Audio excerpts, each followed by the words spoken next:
Atos dos Apóstolos, capítulo 22, a partir do versículo 22. Aperte seus cintos, porque hoje entramos no capítulo 23. E vamos até o versículo 11, se Deus permitir. Então, Atos 22, 22. Vamos começar por aqui, até 23, 11. Acompanhe com fé a leitura da palavra do Senhor. Até este ponto, a multidão ficou ouvindo. Mas, quando Paulo disse isso, começaram a gritar bem alto: fora com ele! Mate-o, porque ele não merece viver! Enquanto eles gritavam, tiravam as suas capas e jogavam poeira para o ar, o comandante ordenou que Paulo fosse recolhido à fortaleza e que, sob açoite, fosse interrogado para saber por que motivo estavam gritando assim contra ele. Quando o estavam amarrando com correias, Paulo perguntou ao centurião que ali estava: será que vocês têm o direito de açoitar um cidadão romano sem que ele tenha sido condenado? Ouvindo isto, o centurião procurou o comandante e lhe disse: que é isso que o Senhor está prestes a fazer? Saiba que aquele homem é cidadão romano. Então, o comandante veio e perguntou a Paulo: diga-me uma coisa, você é romano? Paulo respondeu: sou. E o comandante disse: eu tive de gastar muito dinheiro para conseguir essa cidadania. Ao que Paulo respondeu: pois eu a tenho de nascença. Imediatamente se afastaram os que iam interrogá-lo com açoites. O próprio comandante ficou com medo quando soube que Paulo era romano, porque tinha mandado amarrá-lo. No dia seguinte, querendo certificar-se dos motivos por que Paulo vinha sendo acusado pelos judeus, o comandante o soltou e ordenou que se reunissem os principais sacerdotes e todo o sinédrio. E mandando trazer Paulo, apresentou-o diante deles. Paulo, fixando os olhos no sinédrio, disse: meus irmãos, tenho vivido até o dia de hoje com a consciência limpa diante de Deus. Oremos mais uma vez, queridos. Senhor, estamos diante da Tua palavra. Te suplicamos que o Senhor nos dirija na compreensão daquilo que lemos e que o Teu Espírito nos conduza aos pés de Cristo para a transformação de nossos corações. Em nome de Jesus oramos. Amém. Eu não sei você, mas um dos programas de televisão que mais marcaram a minha infância, não que eu recomende tanto hoje, foi um seriado de comédia mexicano, transmitido pelo Sistema Brasileiro de Televisão, chamado Chaves. Quem aqui teve a infância marcada pelo Chaves? Praticamente todo o salão. Bom, Chaves é um menino órfão que vivia numa pequena vila, interagindo comicamente com os moradores daquela vila. E, dentre todos os episódios que mais me chamaram a atenção, tem um em que Chaves é acusado injustamente de roubar os pertences dos moradores da vila. E não há nenhum julgamento para Chaves. E eles já o taxam de ladrão, todos o chamam de ladrão, e ele é expulso da vila. Então ele vai embora, e é uma das cenas mais tristes, até os seus amigos acreditam na narrativa, é uma das cenas mais tristes da minha infância, ver o Chaves sendo expulso da vila. Mas é curioso que ele volta. Ele volta. E quando ele volta, os amigos dele ficam felizes da vida. E ele conta por que voltou. Ele diz que, quando saiu da vila, encontrou uma igreja católica. E lá ele contou para o padre o que aconteceu. E o padre disse para ele: você é inocente? Sou inocente, eu não fiz nada de errado. Ele fala: então você pode voltar, porque a sua consciência está limpa. E o Chaves volta para a vila. E quando ele conta essa história para os amigos ficam super felizes. Aí ele diz assim, virando para a Chiquinha. A Chiquinha era a mais danada de toda a turma lá, né? E ele vira para a Chiquinha e fala: Chiquinha, você tem a consciência limpa? A resposta da Chiquinha, ela fala assim, bom, não é uma coisa que se diga, minha nossa, como é limpa a consciência da Chiquinha. E eles continuam a conversa. Como você responderia essa pergunta hoje? Você tem a consciência limpa? Não somente diante dos homens, mas diante de Deus. É isso que Paulo diz no versículo 1 do capítulo 23. Até o dia de hoje, eu tenho vivido com a consciência limpa diante de Deus. Se hoje fosse o dia do juízo final, se hoje fosse o dia do encontro com o juiz dos juízes, o reto juiz, você poderia dizer que tem vivido até o dia de hoje com a consciência limpa? Parece que esse é o ponto principal de Lucas ao contar para a gente essa história. Lucas é o narrador do livro de Atos. E nós estamos vendo Paulo rodeado de dois grupos diferentes. O primeiro grupo são os oficiais e guardas romanos com as suas leges. Eram as leis que deveriam reger Roma. O outro grupo é o grupo dos líderes judaicos, com a sua lei também. A lei de Moisés, que deveria reger a conduta dos judeus.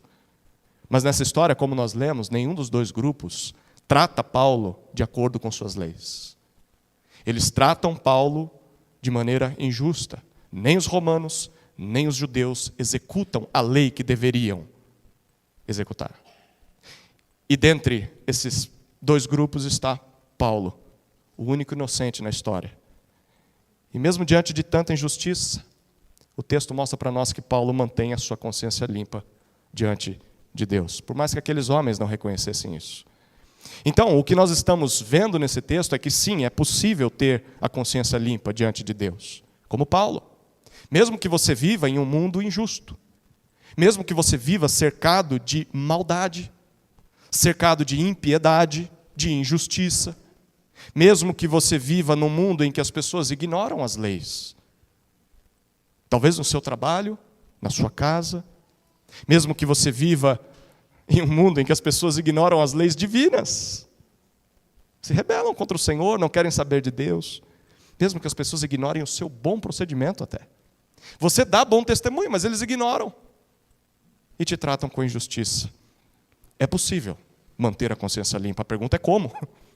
Como manter a consciência limpa diante de Deus, vivendo em um mundo injusto? Bom, aqui vão 3 maneiras exemplificadas por Paulo de se fazer isso. A primeira maneira de se manter a consciência limpa diante de Deus, mesmo vivendo em um mundo injusto, é recorrer aos recursos que Deus te deu, com o propósito correto e no momento certo. Recorrer aos recursos que Deus te deu, com o propósito correto e no momento certo. Olhem novamente os versículos 22 até 29 do capítulo 22.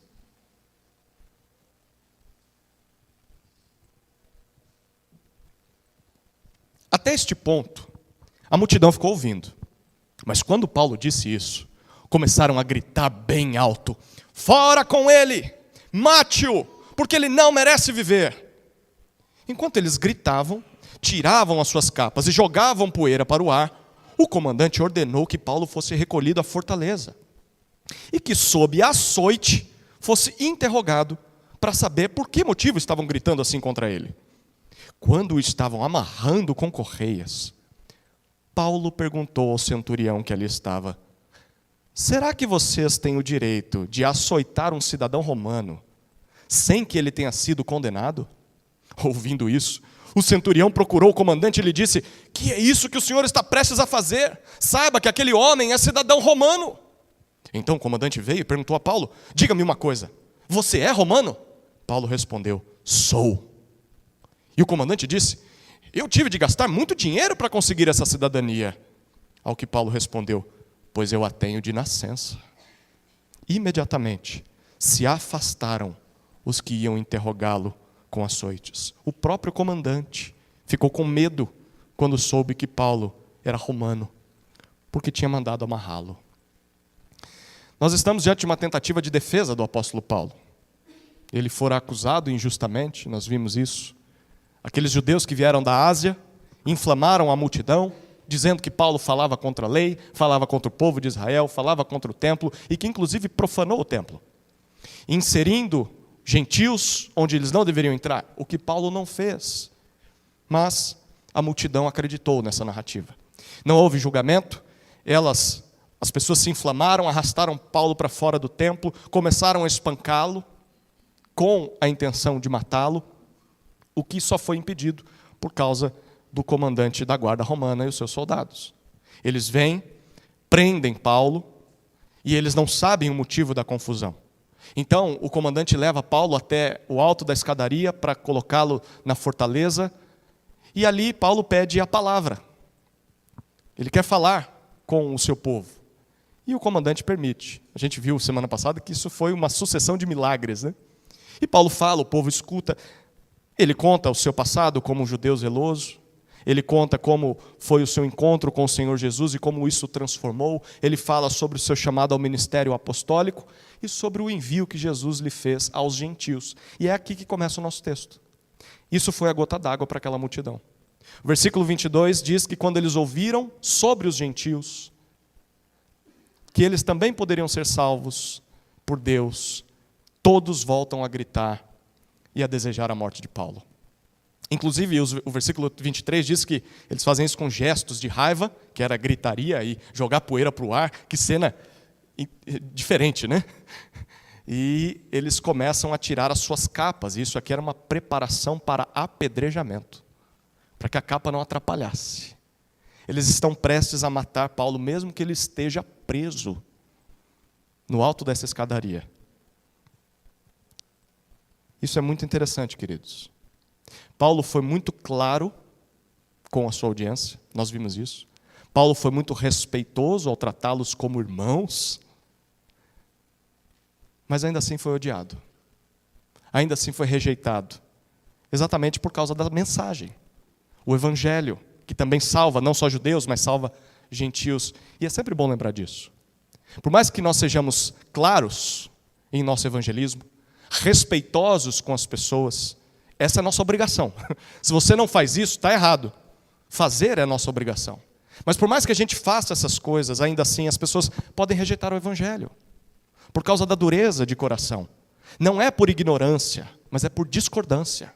Elas entenderam o evangelho, mas não querem o evangelho. Então elas podem rejeitar o evangelho, mas elas podem também, como estão fazendo com Paulo, se voltar contra o mensageiro.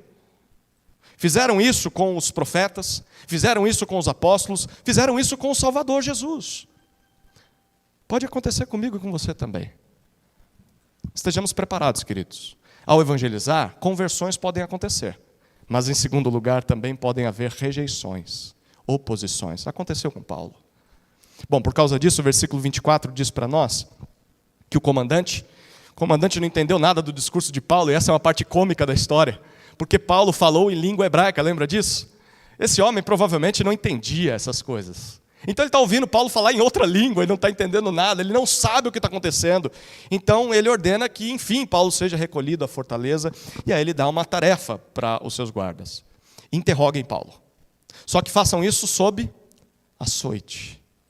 Quero descobrir o motivo de toda essa bagunça.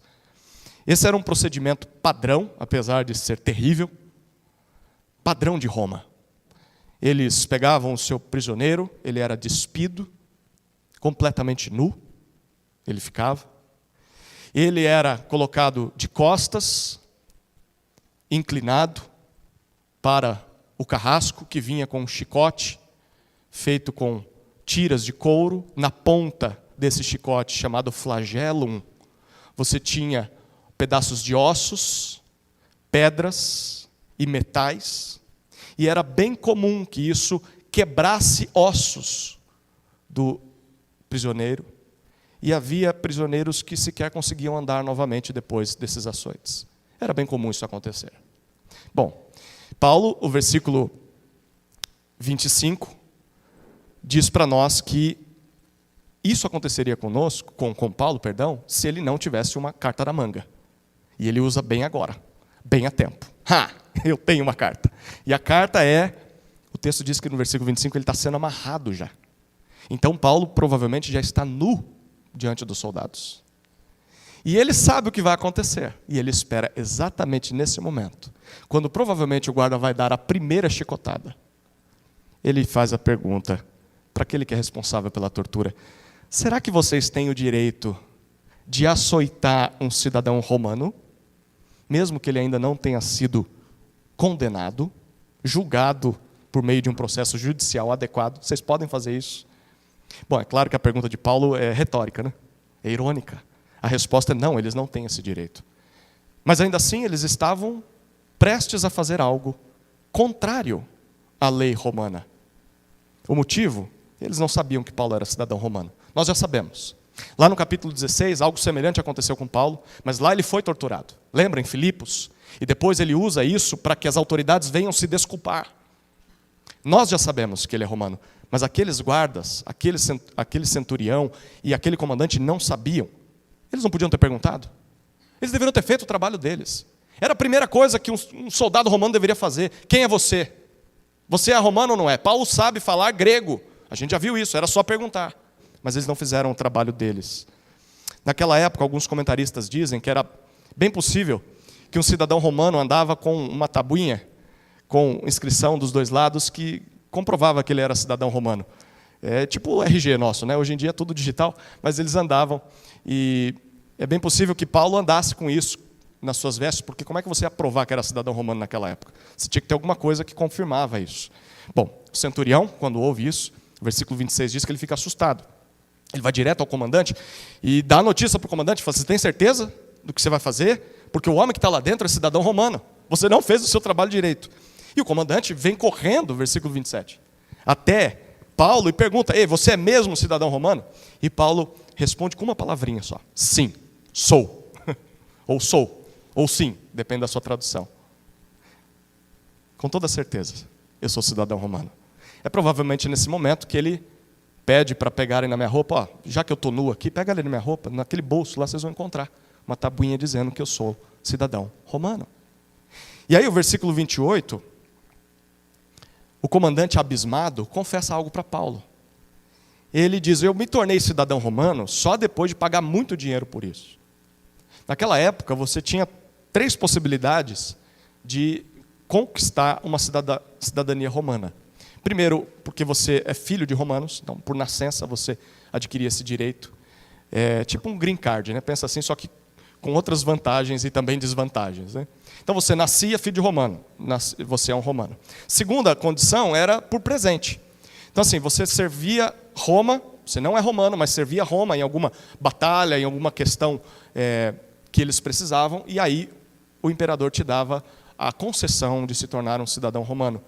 E você também podia comprar a sua cidadania romana, provavelmente, principalmente, através de suborno. Né? Nessa época do imperador Cláudio, isso aconteceu muito. Ele queria dinheiro, o que ele fez? Começou a vender, e aí você extorquia um, extorquia outro e conseguia a cidadania romana. Nada muito diferente do que a gente tem por hoje em dia, né? Mas Tarso, onde Paulo nasceu, ele já falou isso para esse comandante, que ele era de Tarso, e o comandante deveria ter percebido. Tarso, no passado, Tarso tinha uma grande comunidade judaica. No passado, Tarso ajudou um imperador a conquistar um território, toda a população de Tarso. E alguns historiadores dizem que a cidade inteira recebeu cidadania romana por causa disso. Então, quando Paulo nasce em Tarso, ele nasce filho de judeus, mas já com cidadania romana, diferente daquele comandante. Paulo é descendente de pessoas nobres, pessoas que ajudaram o imperador em alguma batalha e conquistaram o direito de serem cidadãos romanos. Esse comandante diz que não nasceu romano, não conquistou isso por mérito, mas que teve que comprar. E pagar caro, bem certamente por meio de suborno. Por isso a história diz que o nome desse comandante era Cláudio Lísias. Lísias era o seu nome. Era comum que você colocasse o nome do seu benfeitor como seu primeiro nome. Na época o imperador era Cláudio. Então ele está trazendo o nome do seu benfeitor, né, entre aspas, como se Cláudio tivesse feito um favor para ele. Ele pagou. Cláudio Lísias. Nós estamos diante de um grande contraste aqui, né? Paulo é um judeu de nobre nascimento, descendente de homens corajosos, honrosos, que ganharam a cidadania romana através de atos de bravura, serviços prestados, passaram isso para Paulo por herança. Mas em segundo lugar nós temos Cláudio Lísias, que não nasceu romano, talvez tenha nascido até escravo, teve de comprar sua cidadania, talvez por suborno, por corrupção. E a pergunta que Lucas quer despertar em nós: quem é o mais nobre nessa história? Quem está sendo tratado de forma injusta aqui? Exatamente aquele que não deveria. Bom, versículo 29, é por isso que aqueles que iriam interrogar Paulo sob açoites ficam com medo, se afastam dele. Não só isso, mas o próprio comandante também teme. E o versículo 29 diz: teme por ele ser romano. E o próprio comandante falhou em descobrir isso, mas em segundo lugar, teme por tê-lo amarrado e estava prestes a açoitá-lo. Isso foi contra os seus direitos, contra a lei romana, e a pena por violar direitos de um cidadão romano era a morte. Esse comandante sabe disso. Todos os que estão presentes sabem disso. E agora o jogo virou. Agora aquele que é prisioneiro tem os seus opositores nas mãos. Se Paulo aciona uma autoridade superior e diz que tudo isso aconteceu, seria sentença de morte não só para o comandante, mas para toda aquela guarda que fez aquilo lá. Mas Paulo não faz isso. Paulo não dá o passo além. Paulo simplesmente recorre aos seus recursos dados por Deus. Benefícios, direitos que vieram na sua história, presenteados por Deus. Mas ele tem um propósito correto. O propósito é: não estou a fim de morrer, de ser torturado, porque eu sei que Deus quer me usar para pregar o evangelho a reis, e não é isso que eu vou fazer agora se eu morrer. Mas ele faz isso no momento certo. Enquanto eu estudava esse texto, eu fiquei pensando: por que Paulo falou só agora isso aqui? Paulo poderia ter dito que era cidadão romano lá no começo, quando ele foi preso. Está aquela bagunça lá? Ele poderia ter dito: sou cidadão romano. Tudo isso acabava. Ele seria, claro, levado para a fortaleza, mas não haveria todo esse sofrimento. Paulo poderia ter dito isso quando foi amarrado pelos guardas. Paulo poderia ter dito isso antes deles tirarem sua roupa. Mas Paulo diz: só neste momento. E ele poderia ter denunciado esses homens, mas não denunciou. Paulo é alguém com consciência limpa diante de Deus. Ele sabe reivindicar os seus direitos e os seus benefícios no momento certo. Não é só para proteção pessoal. Não é para implementação da sua agenda, dos seus planos. Mas é para fazer o evangelho avançar. Para que Deus usasse Paulo como instrumento, Deus concedeu para ele o privilégio de nascer judeu, de nascer em Tarso, de nascer grego e de nascer cidadão romano. E Paulo soube usar cada uma dessas características no momento certo da sua vida para cumprir a missão que Deus lhe deu. Agora a pergunta é quanto a você. O que Deus te concedeu? Qual é a sua cidadania? O que é que Deus, na sua soberania, te deu? Talvez a sua origem, talvez a sua nacionalidade, a sua instrução, as habilidades que Deus te concedeu, os recursos que você tem. Tudo isso pode e deve ser usado para o avanço do evangelho nesse mundo. A pergunta é: você está usando dessa maneira? Não é errado usarmos os nossos direitos como cidadãos do nosso país. Paulo está usando esses direitos. Nós devemos fazer isso. Mas certamente Deus nos deu essas coisas para mais do que simplesmente pensar em nós. Certamente Deus quer usar isso para o avanço do reino. Por isso a gente precisa responder: de tudo o que Deus nos concedeu, tudo, nós temos usado para Ele, temos colocado à disposição do serviço a Ele. Alguém com consciência limpa diante de Deus, mesmo vivendo em um mundo injusto, recorre aos recursos que Deus lhe deu, com o propósito correto e no momento certo. Isso é o que Paulo fez. Mas há uma segunda maneira de se manter a consciência limpa diante de Deus, mesmo nesse mundo injusto. E está nos versículos 30 do capítulo 22, até o versículo 5 do capítulo 23. E é reconhecer e corrigir os próprios erros rapidamente. Reconhecer e corrigir os próprios erros rapidamente.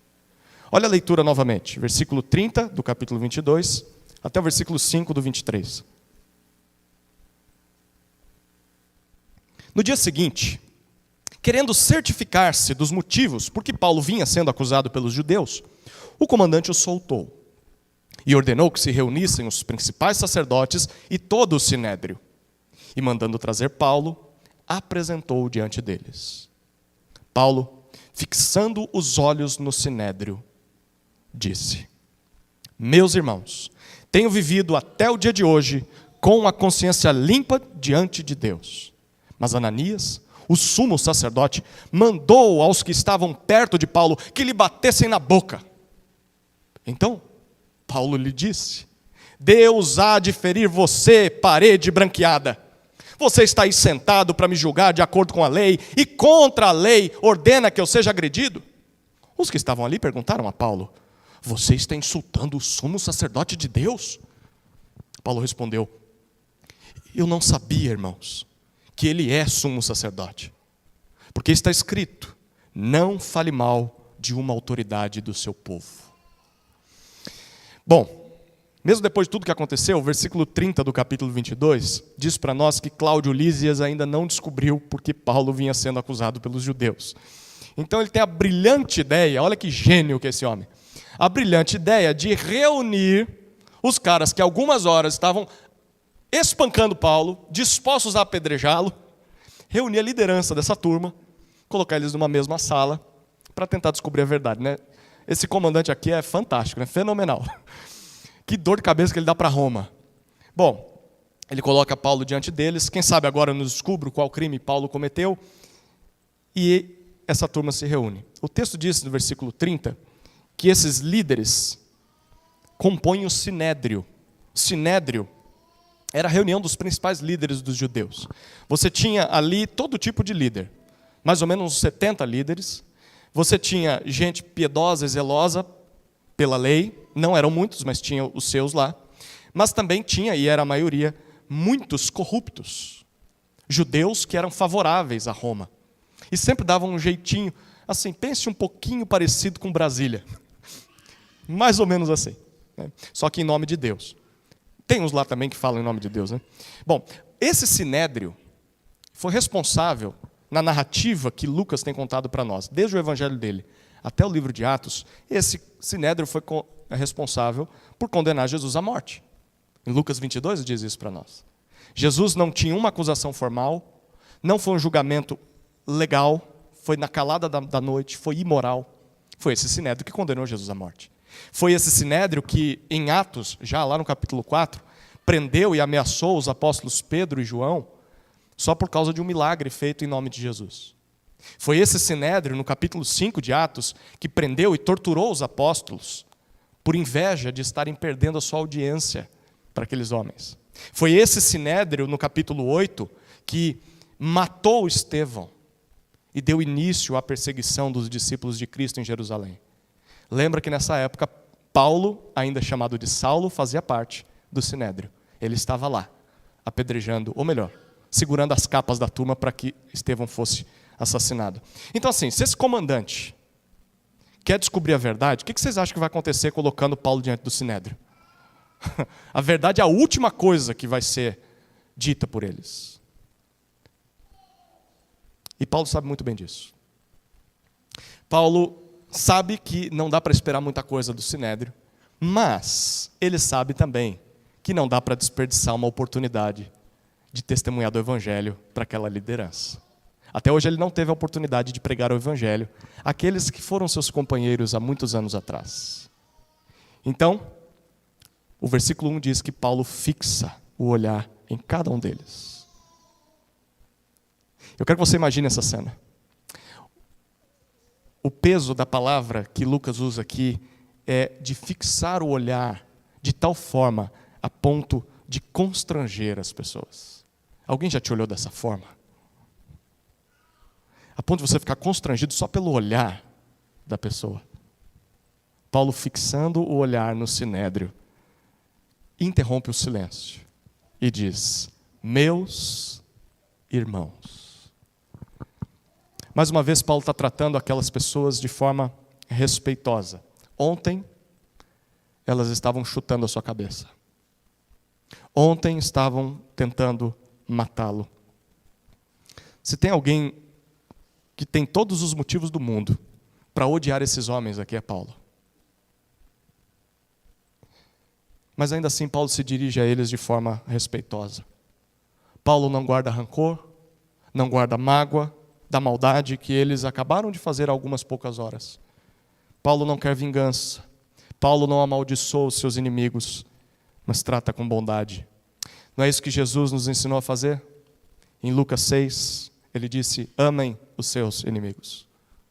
Façam o bem aos que odeiam vocês. Abençoem aqueles que os amaldiçoam. Orem pelos que maltratam vocês. Ao que lhe bate numa face, ofereça também a outra. Algumas semanas antes, Paulo escreveu Romanos, lembra que eu tenho dito isso? Em Romanos, no capítulo 12, alguns versículos desse capítulo eu vou citar para você.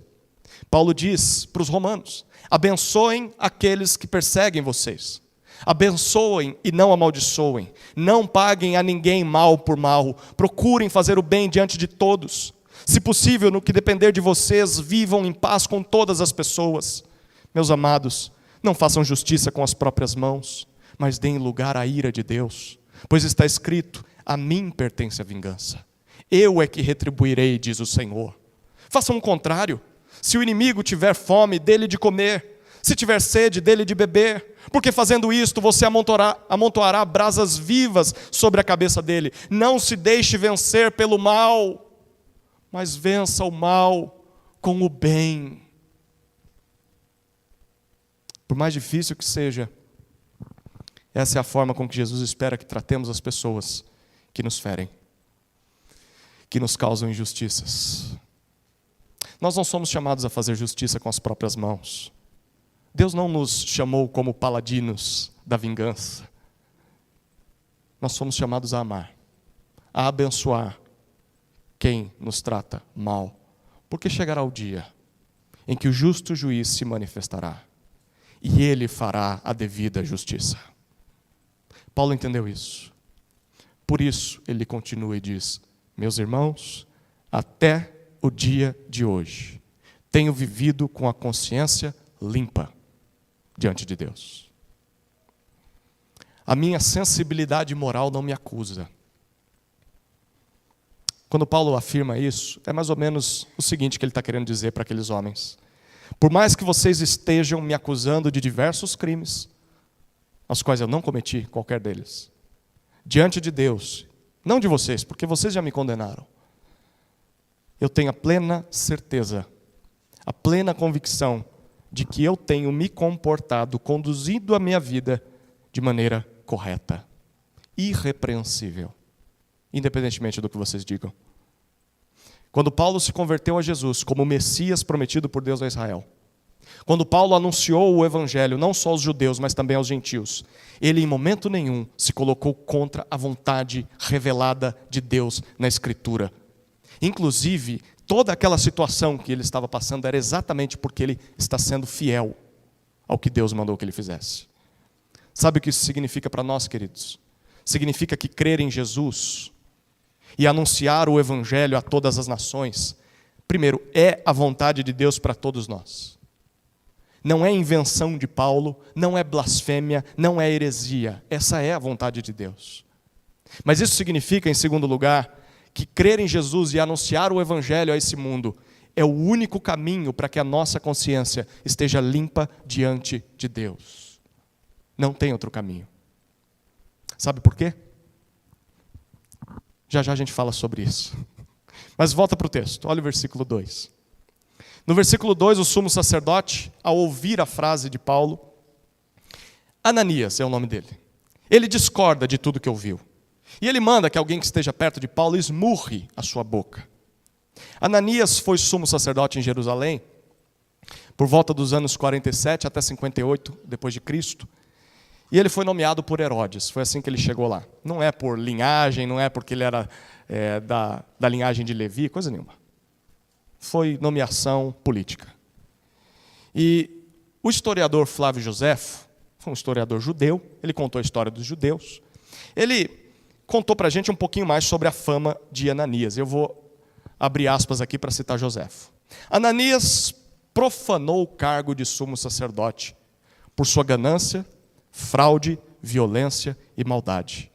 Foi um ser totalmente repugnante, um grande acumulador de dinheiro. Chegou até a usar de violência para tomar dos sacerdotes o dízimo que lhes pertencia. Fecha aspas. Esse é Ananias.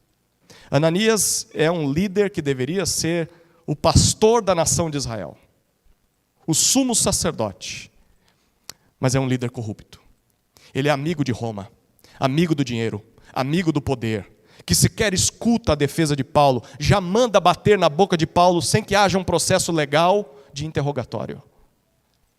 É por isso que quando Paulo, eu fico imaginando, recuperando os seus sentidos, ele já deve estar todo roxo do espancamento do dia anterior. Recuperando os sentidos, no versículo 3, Paulo se volta para esse Ananias e diz: você manda bater em mim? Pois quem há de bater em você é Deus. Deus há de ferir você. O curioso nessa história toda aqui é de que lado Deus está. Porque nós estamos diante do sumo sacerdote. Para os judeus, se tem alguém ao qual Deus está do lado, é do sumo sacerdote. Deus está do lado dele. Mas, para o narrador desse livro, Deus não está do lado do sumo sacerdote. Deus está do lado de quem? De Paulo. Porque Paulo carrega o evangelho. Deus está do lado do evangelho. E quem rejeita essa mensagem, quem se opõe a essa mensagem, não está se colocando apenas contra o mensageiro, está se colocando contra o Deus que mandou essa mensagem. Esse Deus trará vingança contra todos os que se colocaram contra Jesus. E é isso que Paulo está dizendo. Deus há de ferir você. Não serei eu quem fará isso.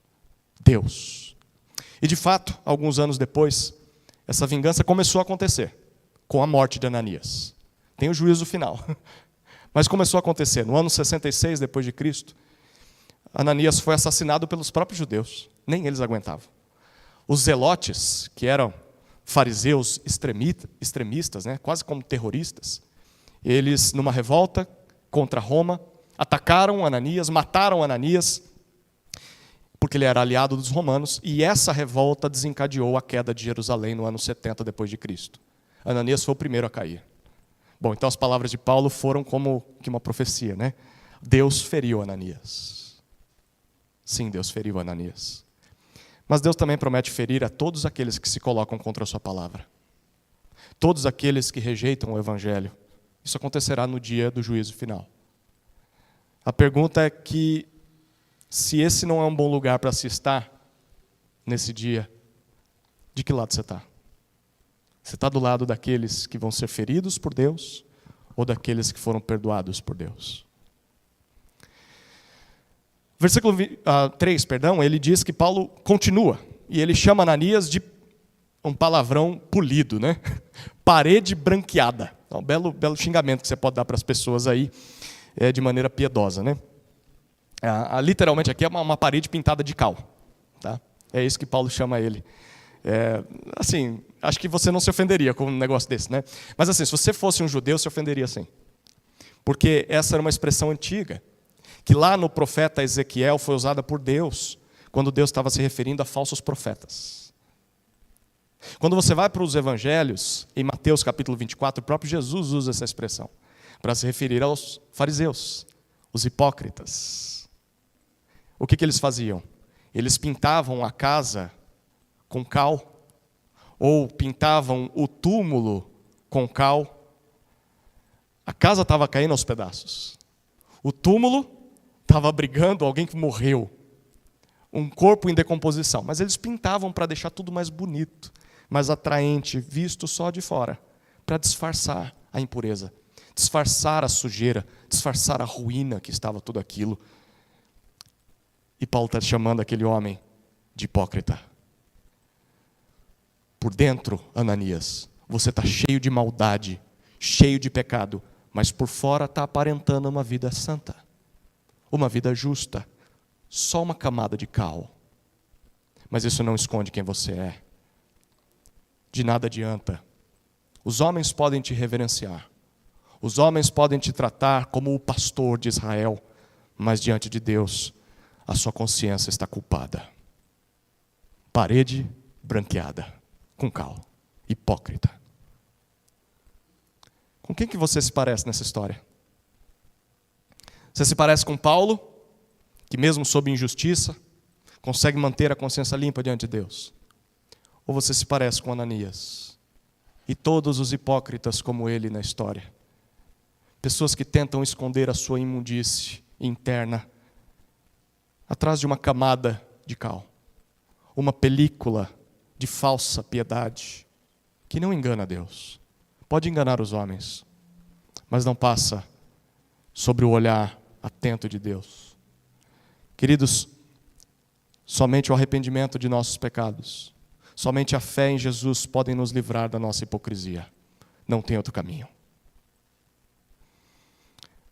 O versículo 3 finaliza com Paulo dizendo para aquele homem que ele estava ali para julgá-lo de acordo com a lei, obviamente a lei dos judeus. Mas ele estava agindo justamente de forma contrária àquela lei. Mais uma vez, nós estamos de alguém que deveria usar a lei corretamente. Cláudio Lísias deveria ter feito isso, não fez.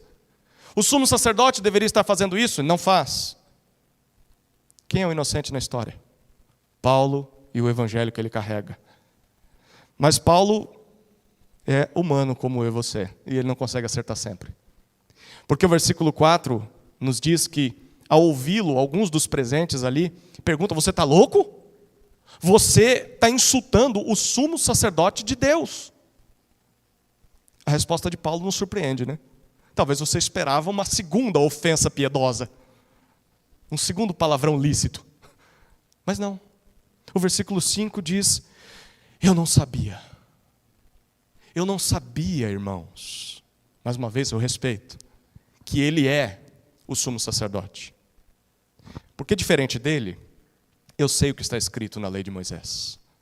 E ele cita Êxodo 22, versículo 28. Não devemos falar mal de uma autoridade de nosso povo. Em Romanos, que Paulo escreveu algumas semanas antes, lá no capítulo 13, ele havia escrito o seguinte: que todos estejam sujeitos às autoridades superiores. Todos. Porque não há autoridade que não proceda de Deus. E as autoridades que existem foram por ele instituídas. Assim, aquele que se opõe à autoridade resiste à ordenação de Deus. E os que resistem trarão sobre si mesmos condenação. Pois a autoridade é ministro de Deus para o seu bem e para castigar quem pratica o mal. Paulo é um bom judeu. Conhecia a palavra de Deus. E ele sabia que não deveria insultar ou caluniar uma autoridade levantada por Deus. Mesmo que essa autoridade não prestasse. Mesmo que ele não merecesse. Ananias nem prestava e nem merecia ser bem tratado. Mas por causa do cargo que ocupava, merecia esse tratamento. Então Paulo sabia: eu devo respeitar o cargo, mesmo que eu despreze quem esteja ocupando esse cargo. Mas por causa do cargo, eu respeito. E essa é uma boa demonstração, queridos, de como nós devemos proceder diante das autoridades constituídas. Mesmo aquelas que talvez você não tenha votado, mas ganhou, está lá. Ou está aqui, eu não sei. Você sabe. Como lidar com essas autoridades? Nós podemos discordar. Nós podemos repudiar o tipo de vida que ela tem, o tipo de atitude que ela toma, o tipo de lei que ela aprova, o tipo de fala que ela tem. Nós podemos protestar contra isso. É nosso direito de cidadão romano. Principalmente para aqueles que vivem numa democracia, isso é muito prático. Mas nós não podemos fazer isso desrespeitando essas pessoas. Nós não podemos fazer isso xingando essas pessoas, amaldiçoando essas pessoas, ameaçando essas pessoas, porque não cabe a nós esse tipo de juízo, mas cabe a Deus. Foi Deus quem estabeleceu aquela pessoa, ou melhor, aquela função de liderança. E é, no final das contas, a Deus que aquela pessoa vai prestar contas. Mesmo que ela não acredite que Deus exista, um dia Deus vai pedir contas do seu governo. Por isso é que Paulo responde dessa forma. Paulo está se retratando. Paulo está se desculpando rapidamente por ter falado com Ananias da maneira com que falou. Ele não deveria falar assim com o sumo sacerdote. Ananias merece, mas o cargo de sumo sacerdote não deve ser tratado assim. E Paulo diz: eu não sabia que ele era o sumo sacerdote. Bom, os comentaristas divergem. como Paulo não sabia que ele era sumo sacerdote? Era fácil identificar um sumo sacerdote pelas suas vestes. Ele usava vestes diferentes. Ele era uma pessoa famosa, né? Tipo, sei lá, eu tenho que tomar cuidado aqui falando de político, mas assim, pensa num político famoso, que todo mundo sabe que está no poder, né? Paulo tinha... Como ele não sabia que Ananias era o sumo sacerdote? Bom, tem 4 possibilidades que tentam explicar por que ele não sabia. Primeiro, porque havia muito tempo que Paulo não vinha para Jerusalém. Desde a sua conversão, ele foi expulso dali, né? Ele veio alguns anos depois, mas o pessoal não gostou dele lá. Então, o cargo de sumo sacerdote mudava muito rapidamente, era uma questão política. Talvez ele não sabia mesmo que Ananias tinha assumido o posto. Uma segunda possibilidade é que Ananias podia estar sem as suas vestes oficiais. Foi uma reunião marcada às pressas, talvez não tenha dado tempo dele vir todo paramentado como sumo sacerdote. Uma terceira possibilidade é que Paulo poderia estar já com problema de vista. Os comentaristas dizem que, a partir de uma parte do seu ministério, Paulo tenha tido problemas de visão. E ele acabou de ser espancado também, né? Então, eu não sei você, com os 2 olhos roxos, né, como a gente enxergaria. Paulo realmente podia não estar enxergando direito. Mas há alguns que propõem que Paulo está sendo irônico aqui, né? Eu não sabia que ele é o sumo sacerdote, porque sumo sacerdote não deveria agir dessa maneira. Mas assim, não dá para saber por que Paulo não sabia. Seja lá o motivo do porquê Paulo não sabia que Ananias era o sumo sacerdote. Como alguém que tem a consciência limpa diante de Deus, mesmo sendo tratado com injustiça, Paulo reconheceu e corrigiu o seu erro rapidamente. Ele identificou que errou e corrigiu rapidamente. Ter a consciência limpa não significa que nós nunca erraremos. Nós erramos. Mas quando isso acontece, logo nos arrependemos. Logo nos retratamos desse erro. Logo buscamos o perdão de Deus, a reconciliação com as pessoas. Logo buscamos pagar o que devemos pagar, restituir o que tiramos, pedir perdão das pessoas. Essa é a marca de alguém que tem a consciência limpa diante de Deus. Isso te acompanha na sua jornada? Você é alguém que reconhece e corrige os seus erros rapidamente, logo quando os percebe? Ou você já reconheceu, mas continua fingindo que não reconheceu? Sabe que deveria dar aqueles passos, mas não deu ainda. Sabe que deveria ter pedido perdão, sabe que deveria ter perdoado, sabe que deveria ter restaurado aquela comunhão com aquela pessoa, mas não fez ainda. Se você não fez, não dá para dizer que tem a consciência limpa diante de Deus. Faça hoje ainda. Peça perdão ao Senhor, peça perdão às pessoas. No que depender de você, tenha paz com todos os homens. Paulo está aplicando o que ele mesmo escreveu aqui. Bom, tem uma terceira maneira, e é a última, de se manter a consciência limpa diante de Deus, mesmo vivendo em um mundo injusto. Está nos versículos 6 até 10. É reagir com sabedoria e prudência diante da ameaça. Reagir com sabedoria e prudência diante da ameaça. Olha os versículos 6 até 10.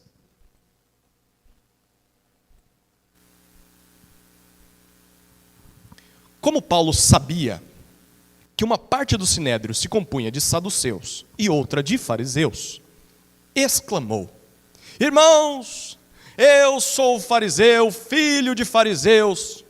Estou sendo julgado por causa da esperança e da ressurreição dos mortos. Ditas estas palavras, começou uma grande discussão entre fariseus e saduceus. E o sinédrio se dividiu. Pois os saduceus dizem que não há ressurreição, nem anjo, nem espírito, ao passo que os fariseus admitem todas essas coisas. Houve, pois, muita gritaria no sinédrio. E levantando-se alguns escribas, que eram do partido dos fariseus, discutiam, dizendo: Não achamos neste homem mal algum. E se de fato algum espírito ou anjo falou com ele? Como a discussão ficava cada vez mais intensa, o comandante, temendo que Paulo fosse despedaçado por eles, mandou descer a guarda para que o retirassem dali e o levassem para a fortaleza. Lucas, no versículo 6, nos informa que Paulo não sabia que Ananias era o sumo sacerdote, mas sabia de uma outra coisa. Ele sabia que o sinédrio era um grupo dividido, principalmente em duas partes, entre saduceus e fariseus. Que divisão era essa? Os saduceus, eles faziam parte de um grupo político religioso de elite, de sacerdotes. que se colocava como mais favorável a Roma. Não porque eles gostavam do governo de Roma, mas porque eles gostavam dos benefícios. Então, assim, eram camaleões políticos. Eles estavam do lado de onde estava o dinheiro, de onde estava o poder. Esses eram os saduceus. Abriam mão das suas convicções rapidamente, por um bom cargo, por um bom suborno. Os fariseus também eram um grupo político-religioso, mas mais popular e mais nacionalista. Eles odiavam Roma. Não tinha conversa com Roma. Eles lutavam para que os judeus pudessem ser livres das mãos de Roma e pudessem adorar apenas a Deus. É claro que muitos dos fariseus também eram corruptos, eram hipócritas. Mas era assim que eles se denominavam. Nós somos o povo que tem a lei de Deus na mão, né? E os outros não. Enfim, e aí você tinha uma briga sempre entre eles. O detalhe aqui é que, por causa dessas características, eles eram inimigos. Eles compunham o sinédrio, mas não se davam muito bem. Eles só se uniam quando o inimigo deles se tornava um inimigo em comum. O inimigo do meu inimigo se torna o meu amigo, não é assim? Então, foram eles que se uniram para crucificar Jesus. Eles se odiavam, mas na reta final da jornada de Jesus, eles começam a se juntar para provocar Jesus. E depois são eles que dão um aval para a morte de Cristo. Bom, Paulo sabe disso. Paulo, bem provavelmente, fez parte do Sinédrio. Ele sabe das discussões teológicas. Teologia não divide o povo de Deus só na nossa época e na Idade Média, não. Desde o início. Sempre dividiu o povo de Deus. Sempre deu briga, né? Hoje em dia as pessoas são até mais tranquilas. Naquela época se apedrejava quem você achava que era herege, né? Bom, Paulo sabe disso. E aí Paulo faz aquilo que Jesus ordenou aos seus apóstolos lá em Mateus 10, versículo 16. Você vai lembrar desse texto. Eis que eu os envio como ovelhas para o meio de lobos. Portanto, sejam, primeiro, prudentes, inteligentes, sábios como as serpentes.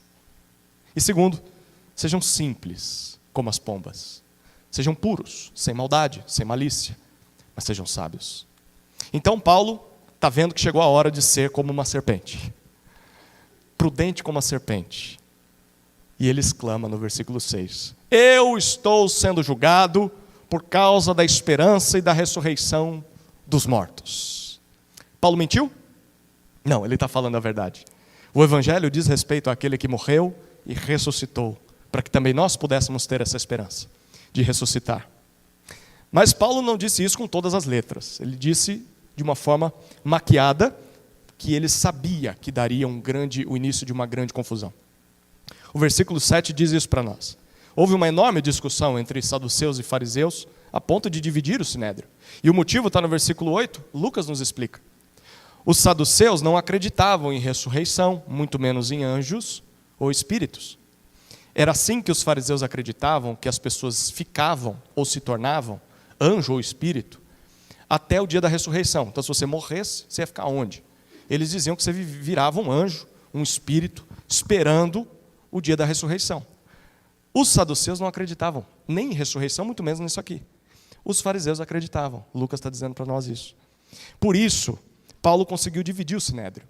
No versículo 9 nós vemos, eles param de olhar para Paulo como foco do problema e começam a olhar para questões teológicas. E nós temos o resultado que é uma grande gritaria. Bom, o comandante Cláudio Lísias tentou ser genial, não foi. Paulo é genial. Paulo é estratégico. Mas não foi só isso que ele fez. O versículo 9 diz que ele não só consegue dividir e produzir uma grande discussão, mas ele consegue fazer até que alguns escribas, que eram fariseus especialistas na lei, esses escribas comprassem o seu barulho, comprassem o partido de Paulo, dizendo, esse homem não cometeu crime algum. É isso que Lucas está dizendo para a gente desde o começo. Ele não cometeu crime algum. E ninguém consegue perceber isso. E aí eles dizem assim, vai saber se algum anjo ou espírito não apareceu mesmo e não falou com ele. Bom, eles nem sabem, mas eles estão falando a verdade. E não foi qualquer anjo ou espírito que apareceu. Foi o próprio Senhor Jesus Cristo que apareceu para Paulo. Foi Jesus que entregou o Evangelho a Paulo. De fato, Paulo é inocente. Ele não cometeu mal algum para estar ali. E essa era uma mensagem muito importante para os leitores de Lucas naquela época. Lembra que eles estavam começando a ser perseguidos pelo Império Romano. E quando Lucas está registrando essas páginas para nós, ele está deixando muito claro, olha, os cristãos, como Paulo, eles não cometem crime algum que justifique persegui-los. Não faz sentido perseguir uma pessoa só porque ela crê que Deus enviou o seu Filho a esse mundo para salvá-la. Ela não está fazendo mal a ninguém. Ela ama a Deus e ela ama o próximo, ela está fazendo um bem para a sociedade. Que sentido faz você perseguir um cristão? Que sentido faz? Lucas está dizendo, não faz nenhum sentido. Eles apenas creem que Deus os perdoou por meio de Cristo e anunciam esse perdão aos homens. Queridos, nós não podemos nos esquecer disso.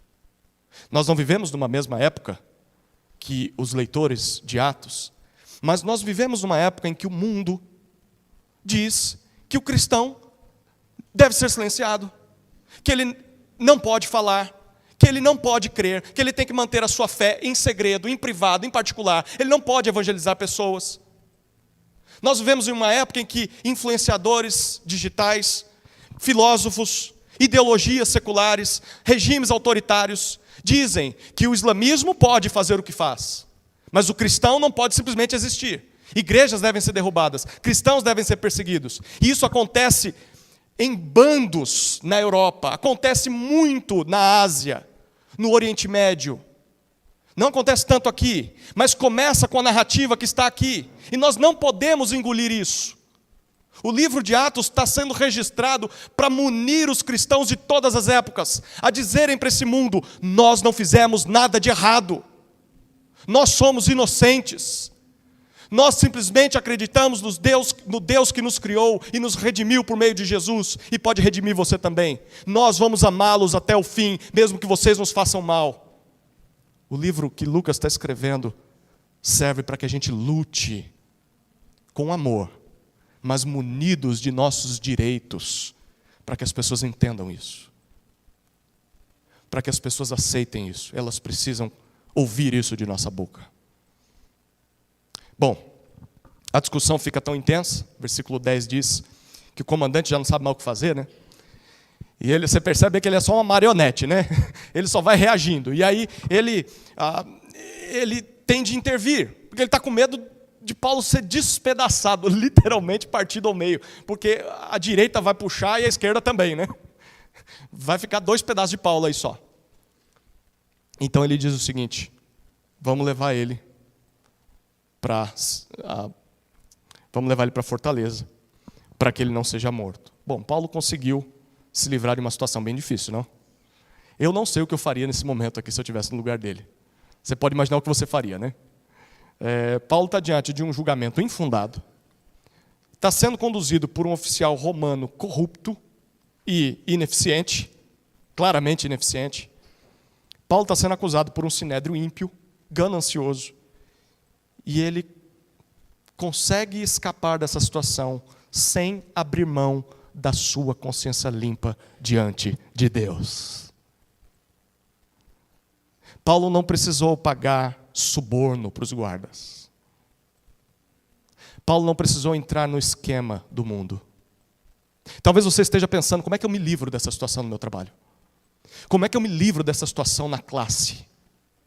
Você não precisa fazer o que o mundo faz. Você não precisa pagar suborno. Você não precisa mentir diante das pessoas. Você não precisa negar Jesus perante elas. Você pode continuar fiel a Deus, mesmo diante de tanta corrupção, como reagindo com sabedoria e prudência diante da ameaça. E se você tem falta de sabedoria, peça para Deus que Ele dá a todos livremente. Mesmo estando em um ambiente cercado por corrupção, cercado por maldade, em momento nenhum Paulo se corrompeu pelo meio. O problema não estava no meio dele, que o envolvia, as pessoas ao seu redor. Paulo continuou fiel a Deus. Como nós precisamos aprender com Paulo, queridos? Nem toda situação exige confronto, sabia? A gente às vezes acha que é assim que vai ser. É na força do ódio que as pessoas vão ter que me ouvir. Nem toda situação a gente vai resolver com briga, vai resolver com discussão. Há momentos em que sim, a gente vai ter que ranger os dentes mesmo.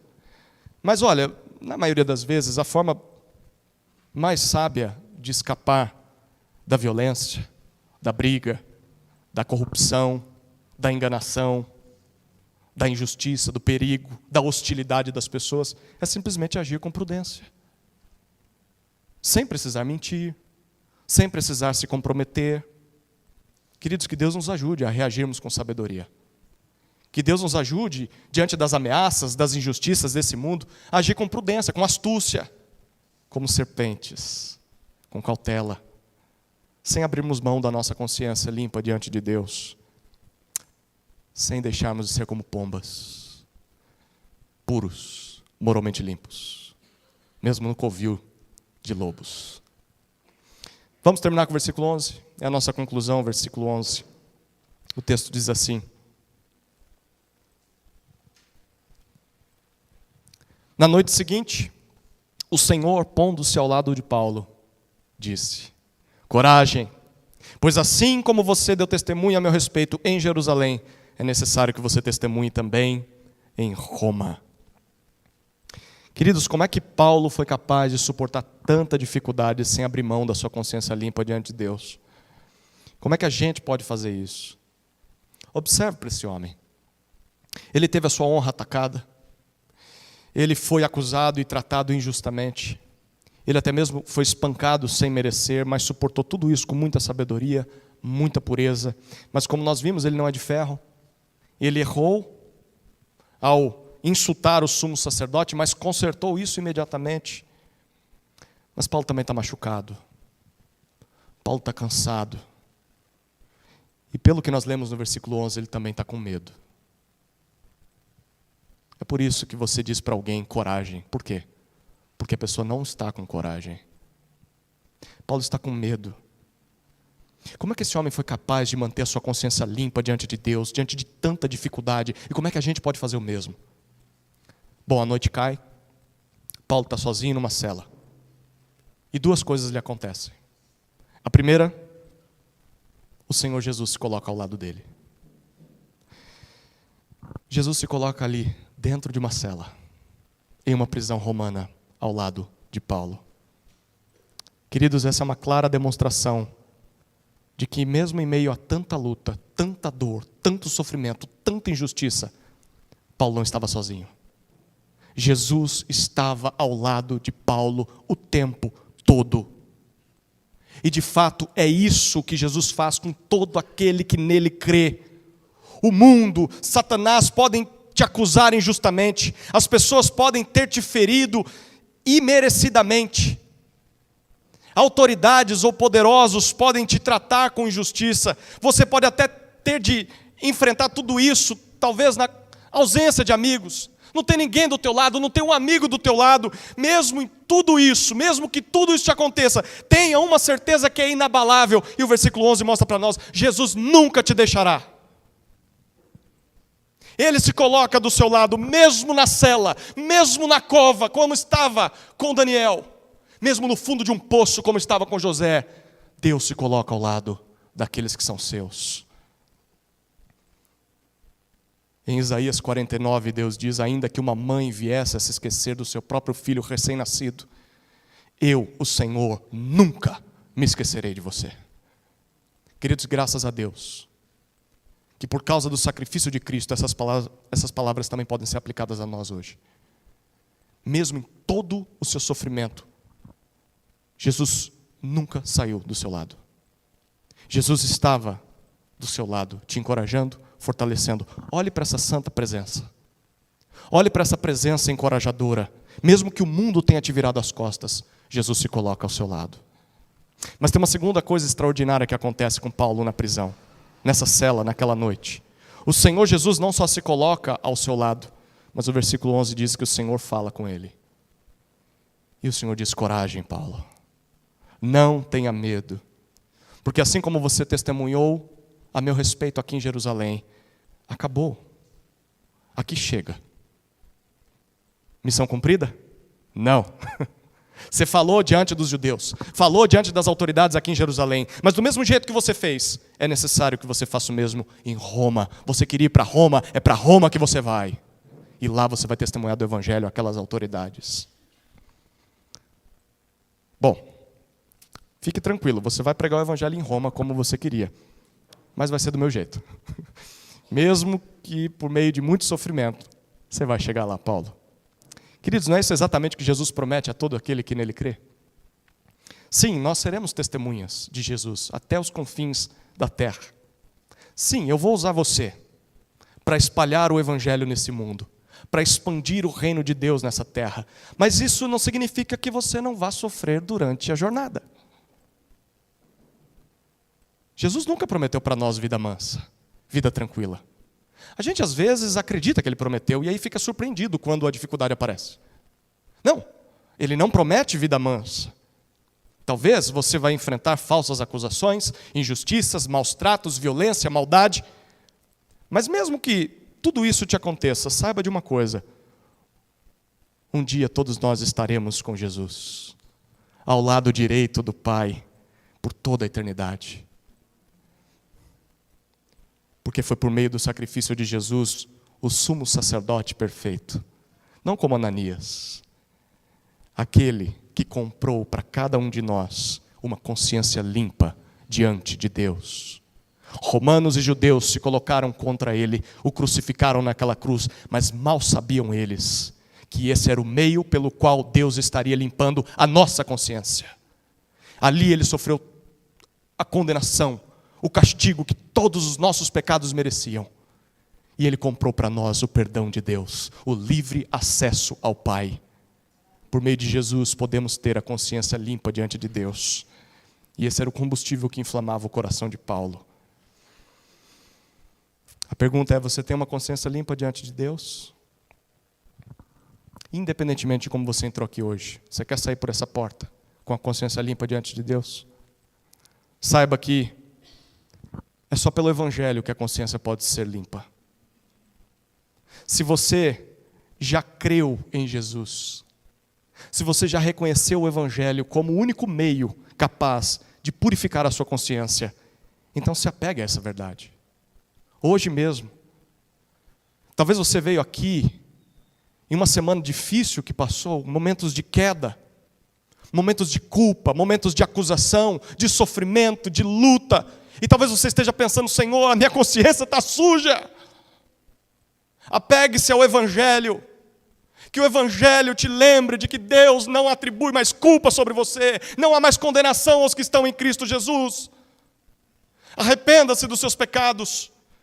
Fortaleça-se na graça de Cristo. Levante, volte a caminhar em direção a Ele em santidade.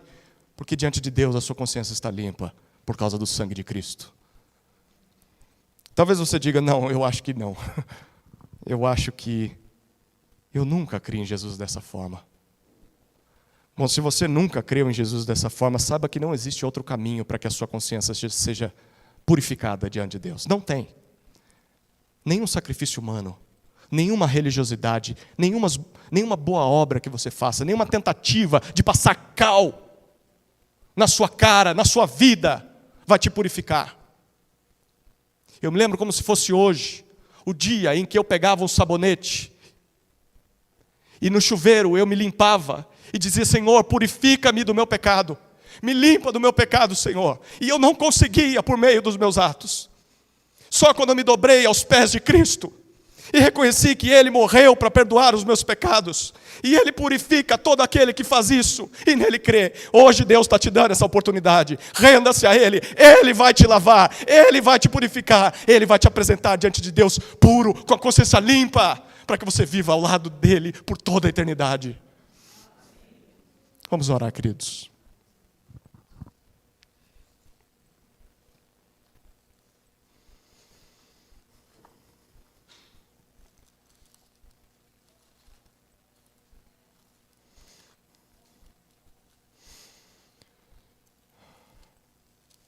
Querido Deus, graças te damos, porque já não existe nenhuma condenação para os que estão em Cristo Jesus. Porque a lei do Espírito da vida em Cristo Jesus nos livrou da lei do pecado e da morte. Aquilo que a lei não podia fazer por causa da fraqueza da carne, isso o Senhor Deus fez, enviando o seu próprio Filho em semelhança de carne. E assim Deus condenou o pecado na carne de Cristo, a fim de que toda a exigência da lei se cumprisse em nós, que hoje não vivemos mais segundo a carne, mas segundo o Espírito. Os que vivem de acordo com a carne se inclinam para as coisas da carne, mas os que vivem segundo o Espírito se inclinam para as coisas do Espírito. Porque a inclinação da carne é morte, mas a do Espírito é vida e paz. A da carne é inimizade contra Deus. Os que estão na carne não podem agradar a Deus. Mas nós que cremos em Jesus não estamos na carne. Estamos no Espírito. Se de fato o Espírito de Deus habita em nós. Porque se alguém não tem o Espírito de Cristo, esse tal não é dele. Mas se Cristo está em nós, o nosso corpo já está morto por causa do pecado, mas o Espírito dentro de nós é vida por causa da justiça.